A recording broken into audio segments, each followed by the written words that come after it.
And next we have the most lovely lady, Sutherland. Fee and I met back in 2010. We're on a 2-year spiritual leadership program together. And Fee's story that she is going to share with you next is a journey of, I would say, awakenings. Her credentials are that she has a degree in psychology. She is the co-director of the ISIS School of Holistic Health, and she dedicates her life to helping people be empowered by following their own inner wisdom. And this conversation is enlightening on so many levels, and I really hope you enjoy it. You will hear in Fee's voice that she sounds like and even looks like she's floating on a cloud with her feet firmly on the ground, taking very decisive and intuitive action that is aligned with her calling.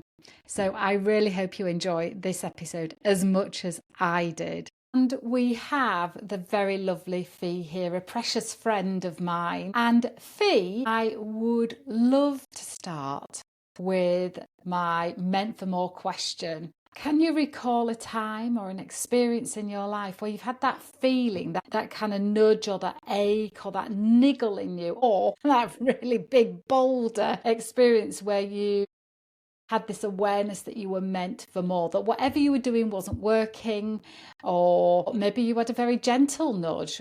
Is there an experience that you can share? Yeah, I think, when you asked me that question, Lisa, the time that really came up for me, it wasn't a gentle nudge, I have to say. I was going to film. I loved films in those days, and I was just walking into the cinema as I normally did. And I sat, my friend chose the film. We sat, we watched the film, and I came out of that film absolutely discombobulated, I would say. My whole world had turned upside down, and I had no idea what had happened. I just felt completely different. My life had been going along, I wasn't feeling great. Do you know what I mean? But I just took it, I was like everyone else, I was just going along. But it was like this big shake-up just happened within the space of 2 hours. And I came out just feeling that everything had changed. Everything had changed. And I really didn't know what, it was like I couldn't really understand the process that had happened, because it was almost like too big in a sense for me to articulate it. So what happened, what I did, I went to that same film 10 times in total. I just kept going because it was my reference point.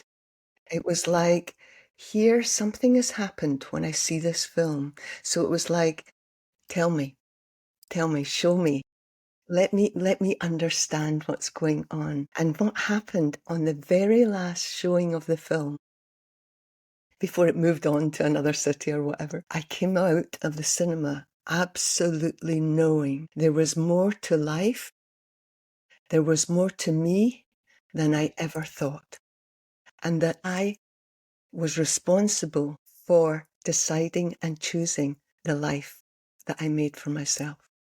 Up until that point, I just thought, everything just played out, and that you weren't responsible, or somehow your choices didn't matter, But absolutely after that, it was like, no, I am responsible for my life.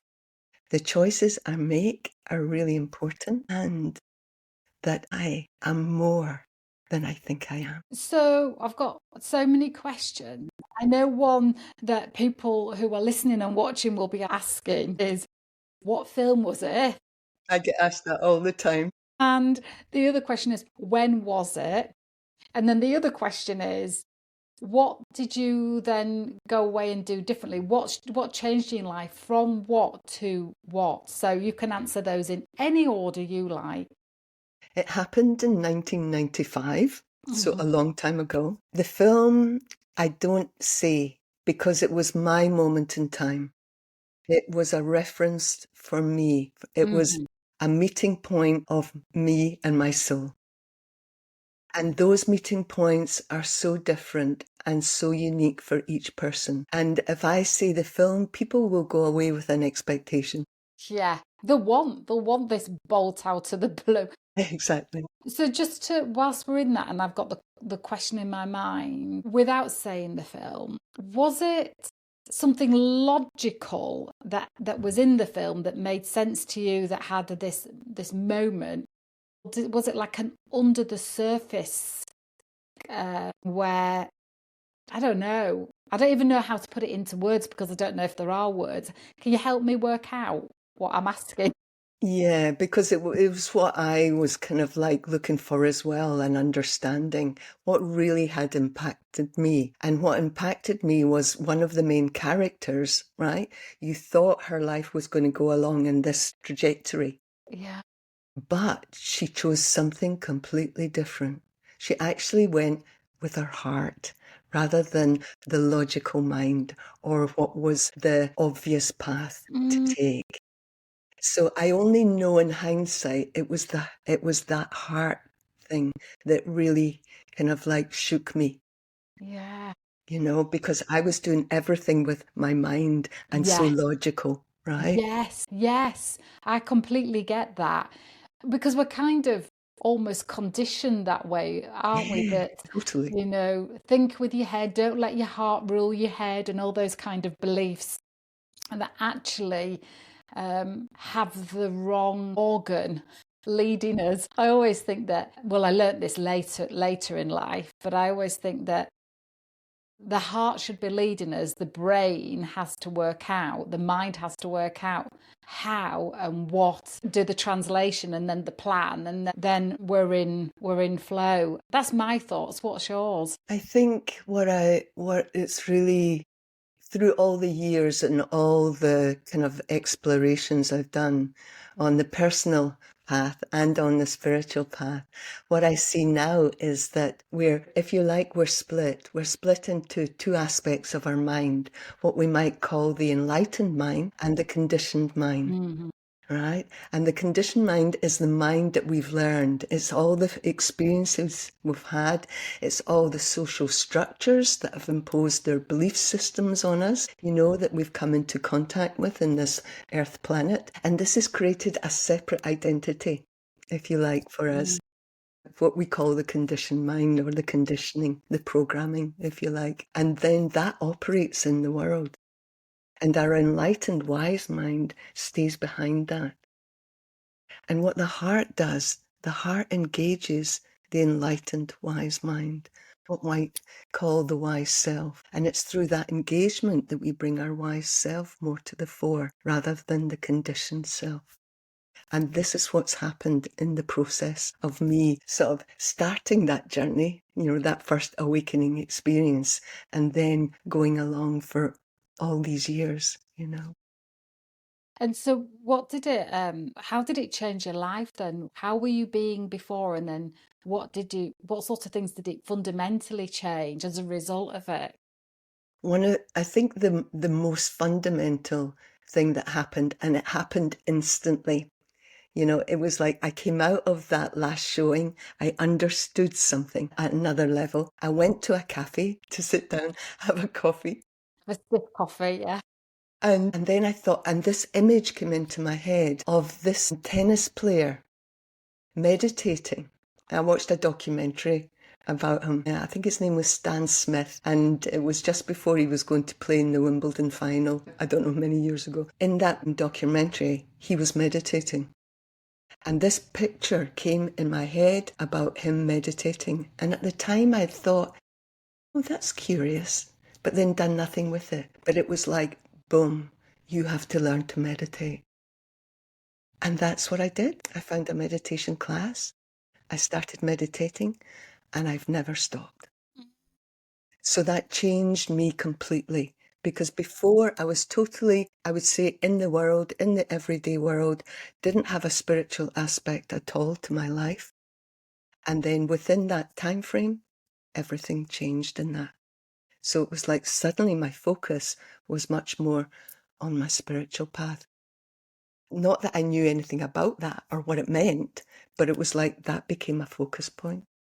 Yeah, you found the thing that felt right. It's like trying something on, isn't it? Yeah. When you find these practices that suit you, because not every practice suits everybody. Now, meditation's proven to. You can maybe tell us a little bit about the science part before we go on to other areas, if you like. I want to know what job you were doing at the time as well. But first of all, just share what you know about the strengthening or the restructuring of the brain that meditation's proven to do. You know, I'm going to say to you, I don't pay a lot of attention to that. Mm. I'll tell you. And it's just, we're all so different, right? We're all so different. And what I realize within myself is, for me to come away from my mind and my thinking, it's really important that I don't get stuck in learning things or understanding too much knowledge.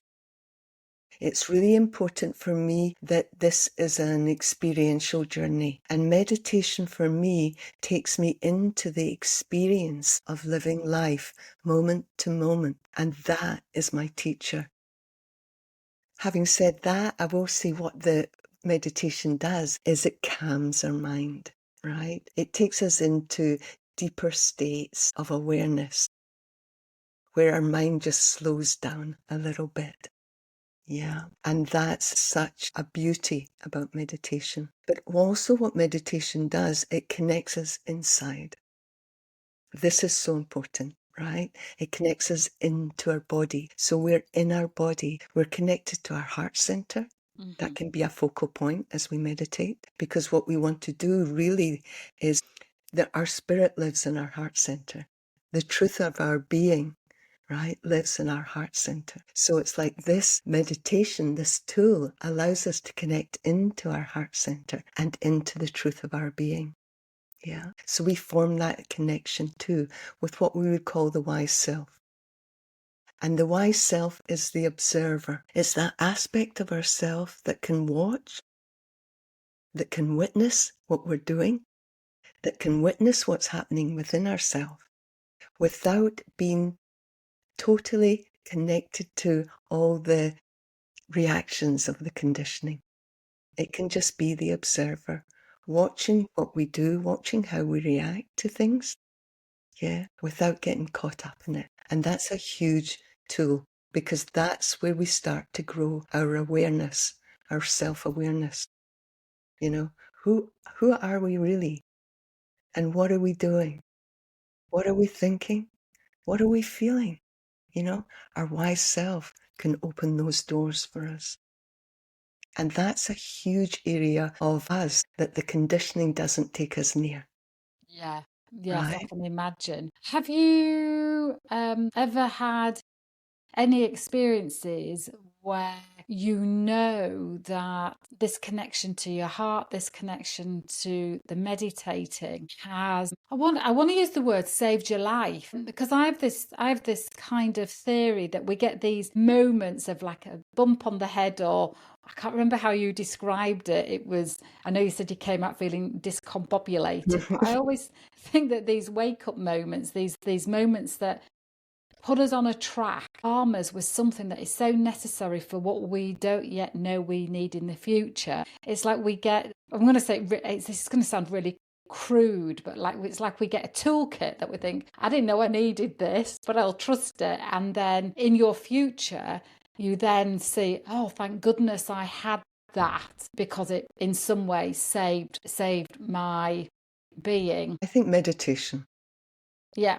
Absolutely. And I'll tell you what happened on my second retreat, in a meditation retreat, because I went along to my first retreat and I thought, wow, this is amazing. It was 4 days, and I'd only been meditating for a couple of months, and the opportunity to do this 4-day retreat opened up, and I went along and I loved it. And then I thought, I've got to keep doing this. And then I went to my second meditation retreat, and I didn't like it at all. I couldn't connect. I thought, you know, all these thoughts came up. Why am I doing this? What's the point in this? That I'm useless at this. I can't do this. You know, I'll just give this up. So that went on all Friday night. It went all day Saturday, and I'm sitting on Sunday morning, and it's the last big meditation before the retreat actually finishes, and I'm still not getting it. I'm like, no, I'll give it up. And that's what I'm sitting there thinking. And then, bang, the whole thing changed. My mind completely stilled, not a thought. All this golden colour came from nowhere. And I just felt I was surrounded by this golden colour. And I just sat in this bliss, Lisa. Total bliss. I have no idea how long for. I just knew I came out of the meditation because the facilitator brought us back, and I was in a completely different space. And I thought, I need to keep meditating. There's something here for me. Yeah. And it was. And what I realized afterwards, I touched my divine self. Yeah. Now, I've never had that experience again in meditation after 30 years of meditating, but that really clinched it for me. And I would say meditation, if I really look back on it, has saved my sanity and it has saved my life, in so many different ways. I would not be where I am now without it. And, I said this recently to a group of people. It was like, there's no option for me other than meditating every morning. That's just what I do. And I don't think twice about it. And it sets me up for the day because it puts me in a very different space, a much more connected space, a gentler space for myself and for the world too, and also a much more wise space. I make better decisions from this space than when I'm in my conditioned mind, right? Yeah. Yeah. What would you say the difference is then? And can I just ask, how long do you meditate for each morning? It varies. Well, over the years, it's varied a lot. I started off at 5 minutes. At one point, I was up to 4 hours. Now it's about 2.5 hours that I meditate. And my longest practice, I do various practices within that time. And my longest practice is for an hour and a half that I meditate. Yeah. And that just allows me to go so deep. Yeah, and especially if you're connecting to your wisest self, it's like your way of being your best you, the you that you enjoy being, of you, how you want to tread life. And yeah, what's it? What do you think what's the difference in how you would have been without it and how you are with it, do you think? Well, I want to say something else as well, just to kind of expand on that, because when you're in that meditation space, you're connected to your wise self, good insights come up. So I have a little notepad beside me, and I will take little notes because it's like in that moment, it's like, that's a really good idea, because this is what happens. We get more closer. The veil between ourself and our enlightened self, our spirit, becomes much thinner. So we hear that inner voice much more easily, when we're in the meditation space. And we get to know that voice. And that voice doesn't talk as much as the conditioned voice, right? It's a lot quieter. So it's like we need to quieten down in order to hear that voice. So in meditation, when I hear that voice and when something comes up that I would never have thought of, then I know it's the wise self too, because my conditioned mind wouldn't have thought of that. Then I take note, I write it down. And then during the day, I know to action it. Yeah. Because it's both, right? You need that where you hear your inner voice, you listen to it, but then you have to action it as well. Because otherwise nothing will change. Exactly. Did you ever get glimpses into your own future? That might be the same as what you're currently saying. I guess I'm asking, do you get insights into what's happening, what's going to happen for you? Or is that the same as being shown an opportunity that you then take some action towards? Yeah, I think more like that. I don't get, having said that, I have sometimes got inklings into, the future, what's going to happen or something like that. But that's not often. Most of the time, it's just like, this is what you need to do in order for something else to happen, if you like, So it's like, I'll get that insight, and that's why I have the notepad, because I know I need to action this, and this is what what I learned over the years is the heart teaches you step by step. It doesn't give you the full picture. It gives Yeah. you the next step, Yeah. right? Where the mind wants outcomes, it wants the fixed, it wants to know everything, Yeah. right? Well, the certainty, doesn't it? So it knows Yes. it can keep us safe. Yeah. Yeah. But the heart doesn't do that at all. The heart just gives you, this is the next step you have to do. And then it waits to see if you do it. Yeah. I also think with that as well, I think if the heart shoulders showed us our whole path too much at once, we're not yet acclimatized to know that that's possible. And in some way we start shutting it down. So I think that it shows us little chapters. And then, right, now that you're stepping into that, here's the next chapter and here's the next chapter. That's just my Lisa way of thinking around it. What's your thoughts? I think that's a really good way of doing it and thinking about it, Lisa, because it's like the other thing is we would get too overwhelmed. Exactly. That's the word that was in my mind. Yeah. Yeah. Because it's like, it's an adventure for the heart. And also when the heart speaks to us, most of the time it's challenging. Right? Because it's not what the conditioned mind would choose. And when we don't choose what the conditioning wants, that takes us out of the comfort zone. And I just want to say this whilst it's on my mind, because I've got a menopausal brain at the moment. So it's made me have a conversation Tourette's where I have to dive in when I think I might have forgotten it again now. And yes, I know what I was going to say. And so with the mind, we could be in patterns of being more used to sabotage, more used to chaos, more used to pain, more used to discomfort. So some of our patterning, depending on our experiences, our childhood, and other aspects, our mind could keep creating those experiences because it's more used to it, because it's used to that vibration, it's also used to that rhythm, it's used to those outcomes, and it's also in alignment with our mind's idea of what we're worth, our self-worth. And I guess on the other hand, the heart is just about pure love. Yeah. So I know that you have uh, is it a degree in psychology? Yeah, so can you just share a bit about how far off track I am with the mind repeating patterns and the heart? If we tune into the heart, the love part, if where from your point of view. Yeah, it's not quite as separate as that. The conditioning has created lots of patterns, lots of behaviors, right?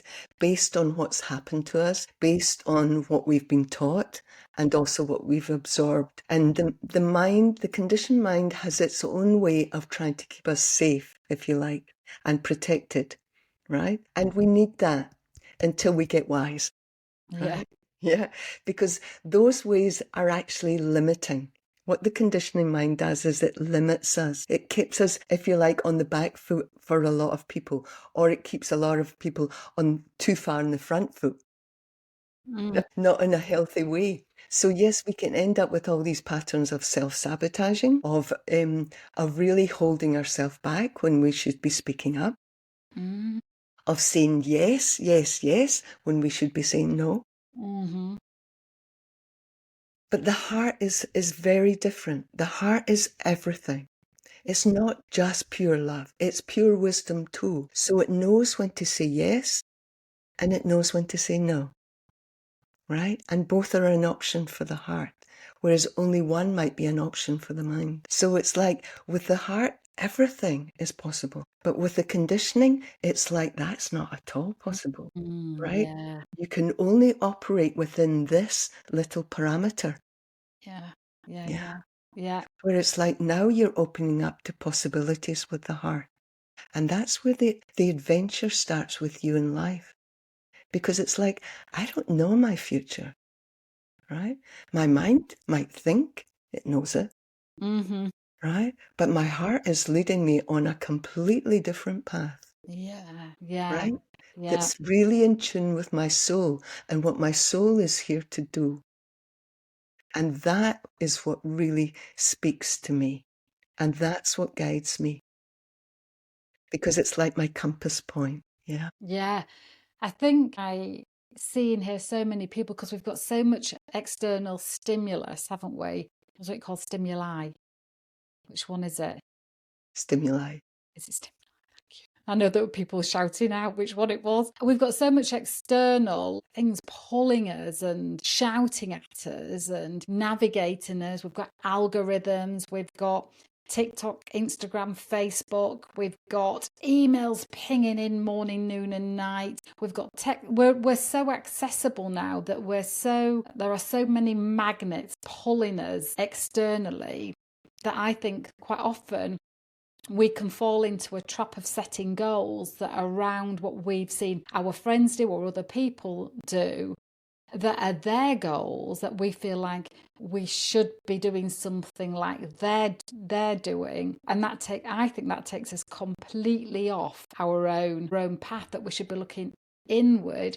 And that meditation where you quieten the mind and create that space in stillness, that which I can understand why people talk about going out into nature. I love it when I'm on the top of a mountain or going walking, and it's the whole thing. It's the vastness of of of nature. It's the vastness of space. It's the vastness of possibility that it feels like to me, and that all that's expected of you is to put one foot in front of the other. And I know that when I took 10 ladies to Base Camp Everest, I was able to leave so much pain behind because I was almost in 18 days of meditation, because all we could think about was where we were placing each foot. There wasn't space for any other kind of thought. If you thought about anything that was uncomfortable or anything that was negative, it made the body heavier. So you kind of wanted to avoid adding any more heaviness to an already strenuous trek and altitude, and we're tired. You had to be really mindful what you carried in your mind.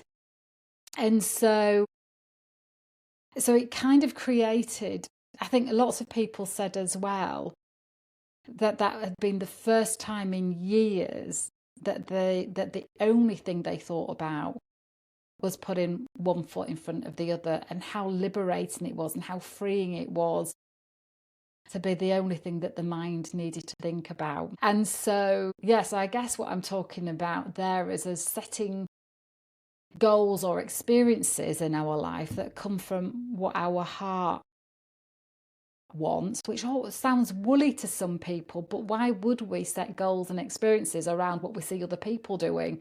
Because that's their experiences, isn't it?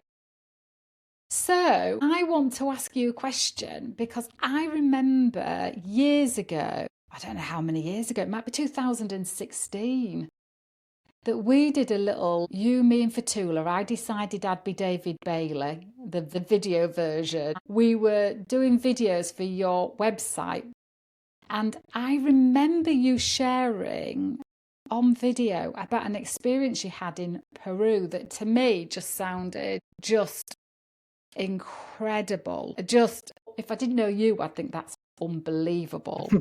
So could you just share a little bit, or as much as you like, about that experience? Because well, I'd never heard anything like it. I'd never met anybody who'd had an experience like it.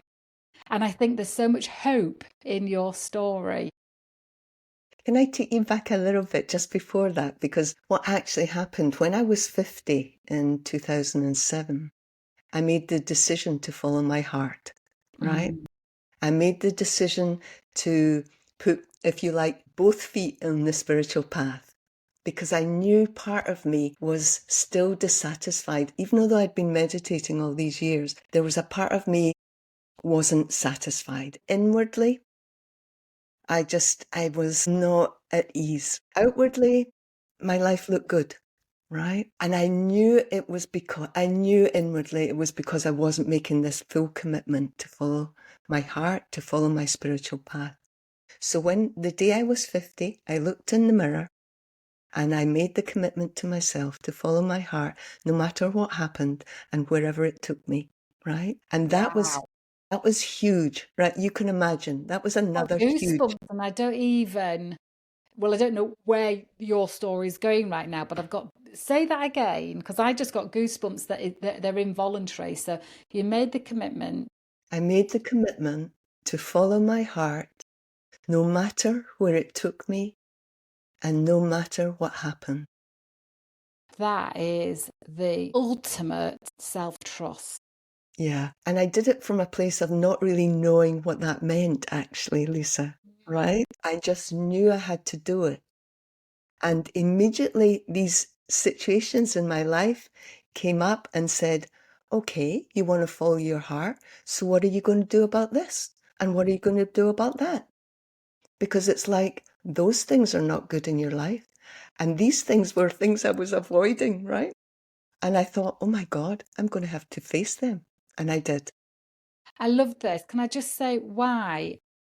Because I'm a massive, you're being able to articulate things that I haven't really been able to articulate, because I'm a massive believer in following your heart, but it's always felt quite, I guess, abstract or woolly even when I've said it. Mm-hmm. And it's the work that I love doing with people about what does your heart truly desire. And it maybe the sentence itself maybe sounds a little bit less connected. But what I'm hearing is, and because I know you a little bit, I know you live your life this way. So I just wanted to say that what you're saying, I totally resonate with. And you're being able to articulate it, if I let you carry on, articulate it in a way that I feel like I'm going on a journey with you. So I'm buckling up. Yeah. So it was like there was no dodging issues anymore, right? It was like if you really want to walk your path, you're going to actually have to be really honest with yourself, and you're really going to have to straighten up with how you live your life and how you think and how you interact with people. So it was like a huge wake-up call. Huge. But you know, it was like I did it. And those two things, it was like I really faced them. And when I faced them knowing that I had my heart behind me. And it was the right thing for me to do. Even though they were scary, it was like, no, I'm good. I'm good. I can do this. And I did it. And that just kind of like blew me away, because it was like, that gave me the courage now. It was like, if I can do those things, I can do anything now. And it was like, so now I'm on this adventure, right? So what happens is I have this sense to go to Machu Picchu. I just know I have to go to Machu Picchu from nowhere. And I find a pilgrimage that's going to Machu Picchu. And so I sign up. Before I really think about it, I sign up and I go to Peru. Yeah. And we're in Peru and it's amazing. And I'm going along and I'm loving it. I'm not really understanding all that's happening. You know, I'm in this really big group, but I can connect with a couple of people and things like that. But what actually happens is that we get to Machu Picchu. I have my day in Machu Picchu, and it's like, you know, we're one of the first buses there. I get on the very last bus, right? I remember stepping onto the bus, and I don't remember anything else, right? There's 2 days in the process, but what happens in those 2 days, I don't really have any idea of still. No memories coming back, because what actually happened was I became very ill. After Machu Picchu, I got very ill and I actually went into a coma. And I was in the coma in intensive care. Well, I was in intensive care for a week. I was in the coma for 4 days. I remember waking up, being in the hospital, and I remember looking out and I just saw all those clouds in the sky and out the hospital window. And I was just looking at them and I had no thoughts, Lisa. Not a single thought, right? People came, people went, people washed me, people took me to the loo, no thought. no thought. I was ecstatic. I was just in this bliss. I had no idea. What I know now is that I'd awoken in the enlightened mind, right? The meditator's dream, not a thought. Yeah. And then people came in who I recognized. And I had no idea that people would know where I was. And they came in and I was just like totally joyful. And they started to speak to me and I couldn't answer them because what had actually happened, I'd woken up like a newborn child. So I had no language skills, right? I was just like this child who was rebirthed Wow. in this enlightened state with no language skills at all. So I just smiled and people were asking me questions and I just smiled, you know. And then the doctor came, I think a while later, and he asked me if I could speak and I thought, oh yes, I can speak. Because suddenly I thought, oh yeah, you can speak. You do know how to speak. So he asked me some questions. He asked me where I was. I said, I think I'm in Peru. Because because people had said to me, you're in Peru, the friends had said to me. So I think I'm in Peru. And he said, what year is it? I said, well, I have no idea. He said, how old are you? I said, oh, I have no idea. He said, do you know your name? I said, oh yes, I know my name. And I'm from Scotland. I knew that. And then that was it. That's all I knew, So, and for the rest of that time that was in Peru, I was still in Peru for another few days before I flew home. Slowly, some language started to come back to me, but I couldn't remember the names of things. So I would just point to things. And I couldn't really read the menu, when we went out to get some food. So I would just order what the person in front of me ordered. I would just do that just to make it easy for myself. Yeah. And what did they say had caused the coma? They think it was a reaction to the altitude. Blimey. Yeah, that's what they think it was. Yeah. So it was like I got very sick, very dehydrated when we had done some trekking. I just managed to make it to Machu Picchu, but then the after effects of that had taken me out. Yeah. What then followed for you then? Because that sounds like profound, and also was the feeling that you had the same feeling that you had on that retreat where you weren't getting it and then suddenly you got this bliss golden state? Was it the same feeling as well as that, or even bigger? It was It bigger. had to be bigger. It was much, much bigger. And Yeah. also it lasted all the time, right? Because it was like I was just in that state all the time.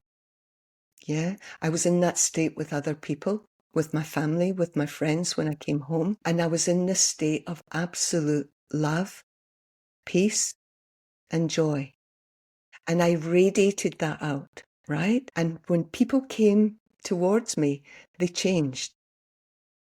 I could feel it and they could feel it. And they told me that in that my vibration, right, that was just radiating love, they could feel different.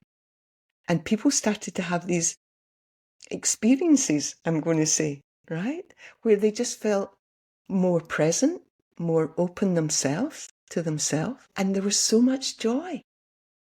So that vibration was impacting on others. And I had so much joy because I had to go back to work.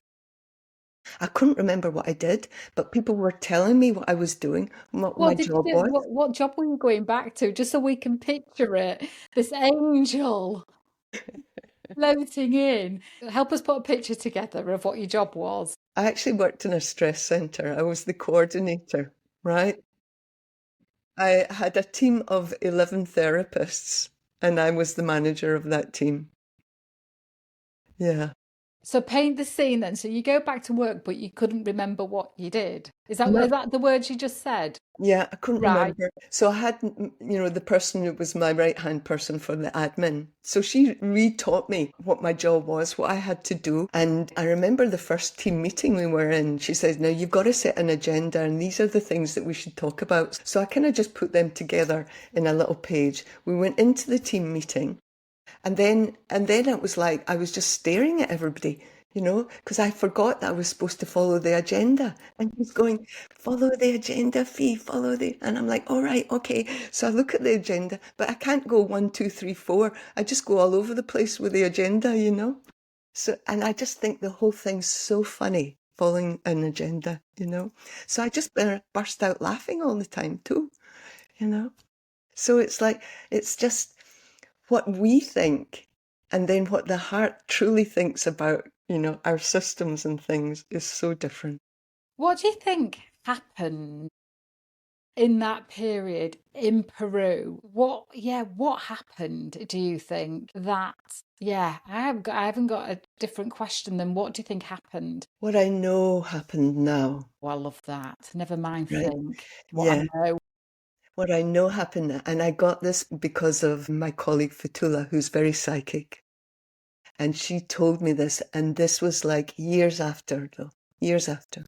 Yeah. What I know is that my spirit left.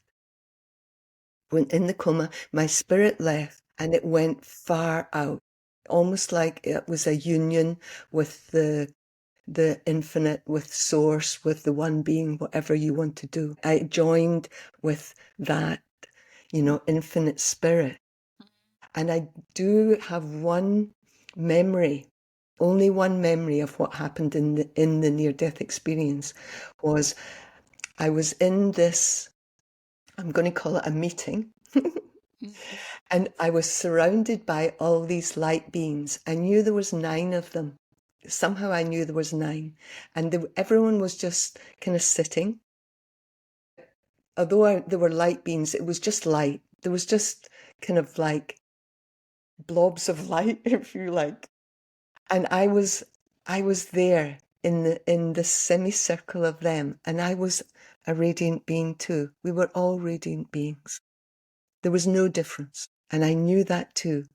There's no difference between us and all the enlightened beings who are in spirit. So when I came back with an inner knowing of who I am. And I carry that, right? But what happened when I came back was because I was still in spirit, I wasn't fully integrated into my body. My whole body was starting to fragment.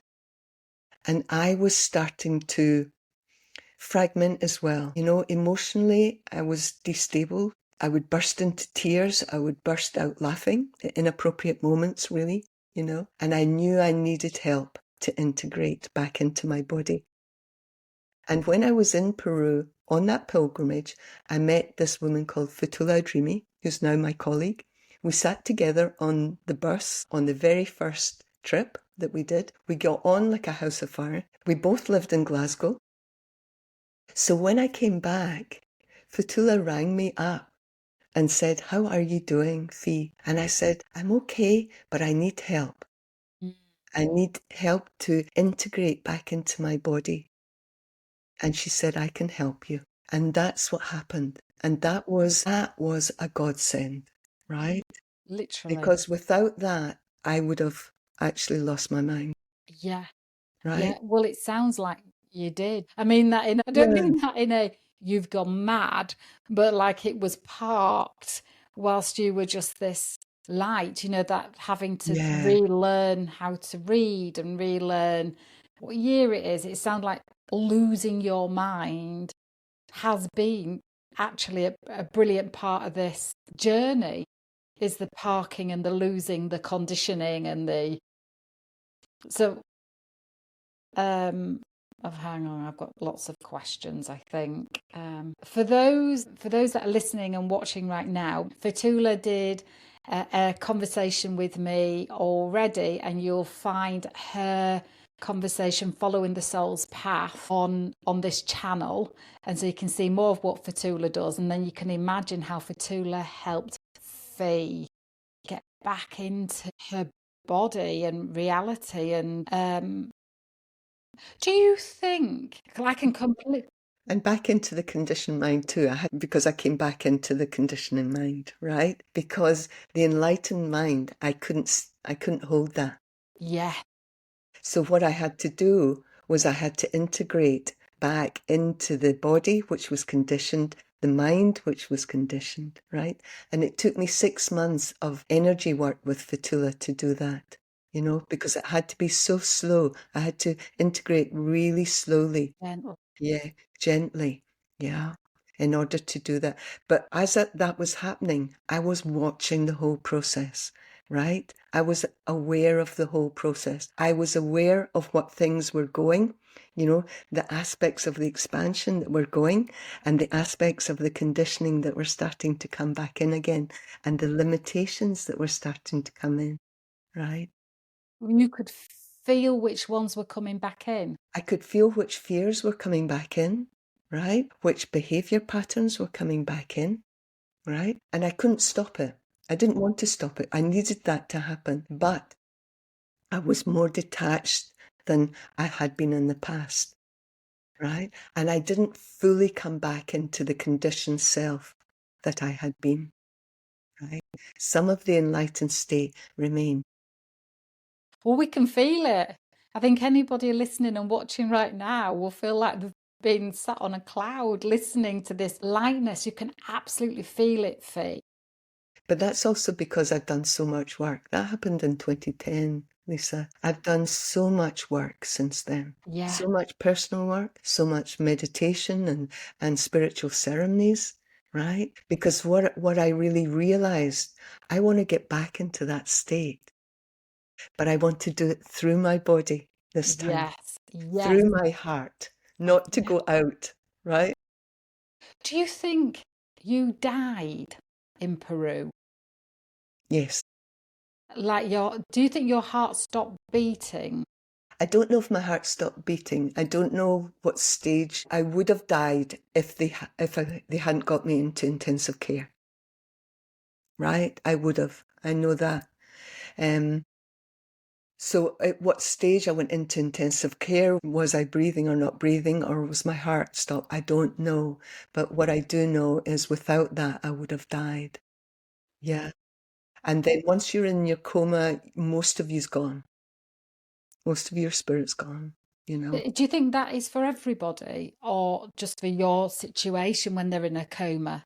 I think everyone's experience with everything is so different. Yeah. It's so unique, because people come back from near-death experience and, having gone through the death process, and they can tell you the death process, right? I know nothing about that. The only image I had is those, 9 enlightened beings. I couldn't tell you anything that happened other than that, But sorry. But my gift was to experience the enlightened state afterwards. It's just, I don't know the words. And I think for quite a lot of that experience, we don't have words for them, which is why I'm clutching at finding a word, and it just isn't there. I remember, now I can't remember if it was you I was listening to, earwig into a conversation, because Fee and I have been on a 2-year spiritual leadership course together as well. Do you remember that, Phoenix? That's how I know you. And I remember listening to you. I was fascinated listening to you chatting in the coffee room. And we were, I don't know, I think this might be with somebody else's conversation, but they were saying, because I do remember a conversation that I was listening to, which was about walk-ins, and we were talking about Byron Katie.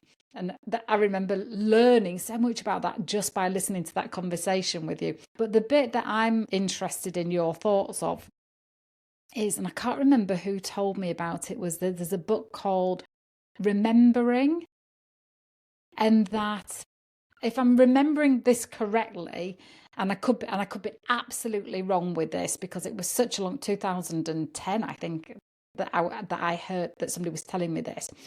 But the book is about these souls that are in heaven, and they say to each other in heaven,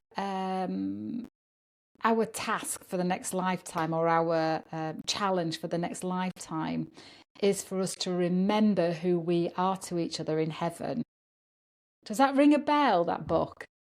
No. No. So I guess the principle is that we have, when we're in heaven, we have soulmates that don't have a gender, but that we then make agreements with each other in heaven that in the next lifetime, I want to learn this or overcome this or heal this. And each of the souls say, yeah, I'll help you with that.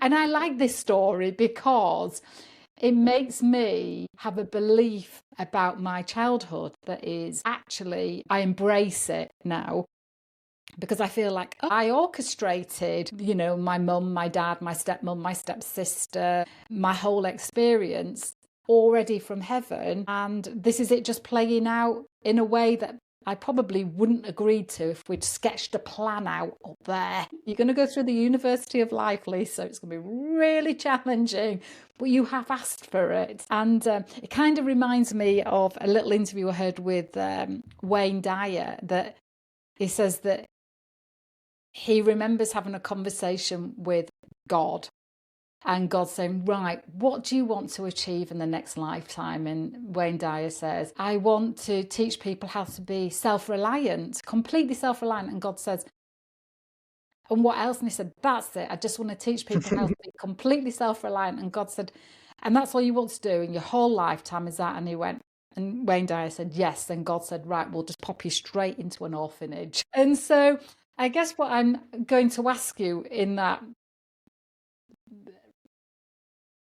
I don't know, paragraph is, when you were in the coma and you were with the enlightened beings, I guess from my perspective, I'm thinking, I wonder if they were these soulmates. Maybe like having a chat with you that we don't know consciously, but having a chat with you saying, right, have you remembered your mission? Because we're going to like really put the big guns onto it now.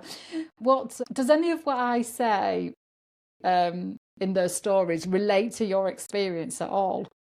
I mean, it does relate to my experience in terms of my life down here. I feel that, there are soul agreements, definitely. There's people that I've met, where you just meet people and you instantly feel like you know them. So I totally resonate with that. And I really do think, up there we do make our choices about our life and about who we're going to meet. I really believe that as well. But when I was up there, I didn't have that sense. It was Fetula told me afterwards, because I didn't know this, but there's a council, what's called the Council of Nine, who are in charge of the Earth realm as well. They're one of the councils in charge of the Earth realm. So this was the Council of Nine that I met. And what we discussed, I have no idea, Lisa, Well, you're getting on with it. And I don't know whether my life got realigned at that point. Part of me thinks it might have happened, or whether it was I was already on a mission, if you like, and it was just a confirmation of that. I don't know. But I do know, again, it was like my life completely changed as a result of that experience. I would say that, having the cinema experience, Yes. that was a major change. Yeah. Having the deciding to follow my heart, that was a major change. And then having this coma experience, that was my third major change. Because out of that, Fetula and I started to work together. We started to travel together, go on pilgrimages together, and then eventually we worked together. And we now still work together. And you're such a good team. You are such a good team. There's so much love and efficiency. Yeah, you're such a good team. There is so much love between you, and it's really symbiotic, and it looks like it was always meant to be. Yeah. And you're so good for each other as well. And you kind of look at that. I was chatting with Dr. Darren Stevens, and he calls it joining the dots up, the timeline of dots. And you kind of look at that back in the cinema You know, if you'd have had the Peru experience, that'd have been way too much. Yeah. If you hadn't have had the cinema experience and that kind of almost like that experience of coming to terms with it on your own terms. Like you chose to go back to the cinema 10 times Hmm. to get how do I feel discombobulated. I feel like my whole life's been in question in some way. And now I need to make sense of how do how does this practically play out in my life? I think play out sounds a bit belittling it, but how does it become a reality? And I just think when you just think about the gifts that some people may not have seen it as profoundly. Mind you, you were so altered after it, so profound. Yeah, I don't think I had a choice. Yeah, Y- y- I couldn't not undo that yeah. experience. You kind of almost imagine that the infinite and the council are sat right saying, right, somebody get fee. I don't care what she's doing. Make it plausible. Give her a reason to everybody else. Yeah, altitude sickness, that'll do. Let's just take her out of there for now and just super boost her. Yeah, I know. I mean, it was a huge gift. I know it freaked a lot of my friends out and my parents, you can imagine, when I came back and I was, This angel. well, I couldn't remember anything when I came back. So I could remember them, but Yeah. lots of other things I couldn't. And I'd lost a lot of weight, even though I'd only been in the coma a week. I'd lost a lot of weight in that time frame, and so I didn't look great. So it did kind of freak people out, and because I was in such a different space, I wasn't me anymore. So people were like, wow, they were like, what's going on? But I just saw it as a huge gift. I just saw it as this huge gift. And even the coming back, the integration was another huge gift. And then it was like, I just know what I have to do now. I have to awaken. I have to awaken. That's my job. And it doesn't matter if I awaken or not. I'm on the path. Does that make sense, Yeah, Lisa? yeah, You know, yeah. and because I'm doing what I feel I'm here to do, both inwardly as an awakening, but also my outward job, which is to help people, through the ISIS School of Holistic Health with Fetula. I feel that everything is lined up. It's taken a huge pressure off me, right? I don't have set a goal here, or what's your plan for the next 5 years, or I am walking my path. That's it. It's like, That's the goal. yeah, just do the next step. Exactly Yeah, what you said, yeah, right? Because it's like live in the moment. yeah, Yeah. yeah. Because if I live fully in the moment, then the next step I take will be exactly right. Well, I'm also blown away at how you sat on the bus next to Fatula. Because if you hadn't, I'm pretty sure she'd have called you anyway. But if you wouldn't have understood her the way that you did through sitting with her to know to ask her for But help. also we spent the whole of the day in Machu Picchu together. Right, And I right. got on the bus with her at the Yeah, end, yeah. right? Too. So there was a significance there, that I can look back and see now. Yeah.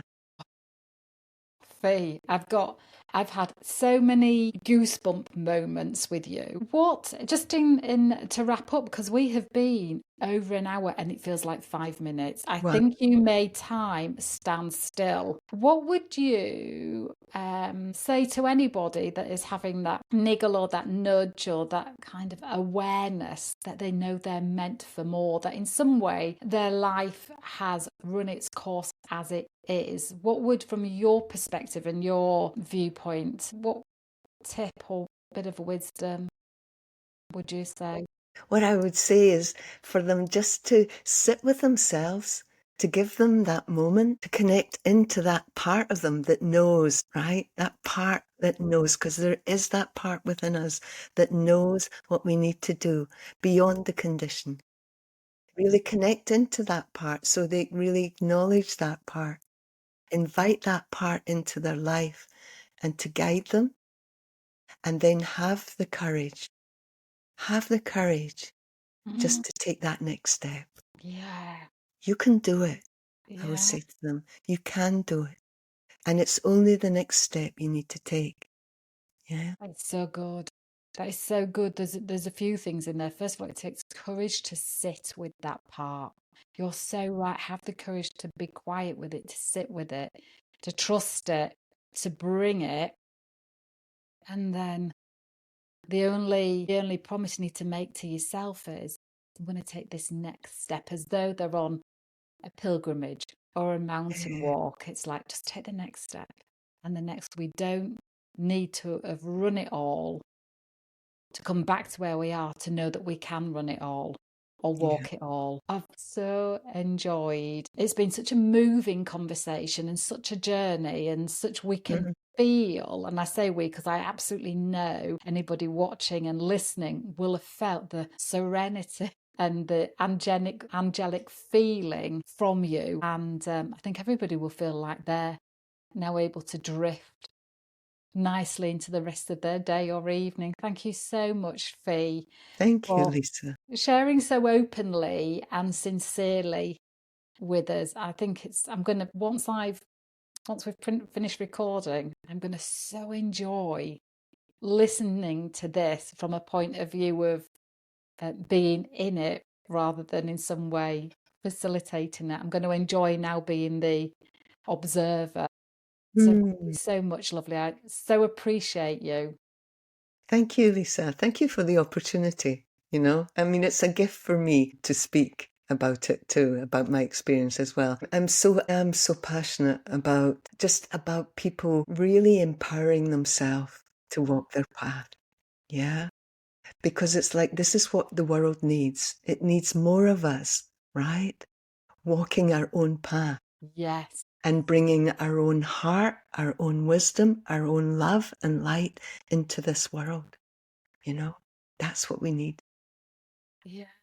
And I feel like I'm going to do more meditating in the morning, and starting the way you did with 5 minutes. That's that. You only need to take the next step. Yeah. But, the way that you've described it has meant that why would we not create space to listen to or not listen, or to just be, but to notice what we Mhm. really feel? Yeah. This is a journey of self-honoring, Yeah. a journey of self-respect, Mm, right? Where we take the focus from the external, like you said, so many distractions, right? We take the focus away from that and we bring it in. mm. We bring it into the truth of who we are. Yeah. And the beauty. Yes. And it's not self-indulgence, it's just No, self-honoring, and that they're completely different things. absolutely. Absolutely. Yeah. Mm, Thank you so much. thank you, darling. Thank you. Thank you. Thank you so much for listening to this episode. If you would like to be involved in the Meant for More movement, then please drop me a line at lisa@lisaclifford.co.uk. Whether that's you're interested in being on the podcast, taking part in any of the trainings, or would just love to know how you can help empower others, then let's have a conversation. Thank you for listening, and we'll connect again very soon.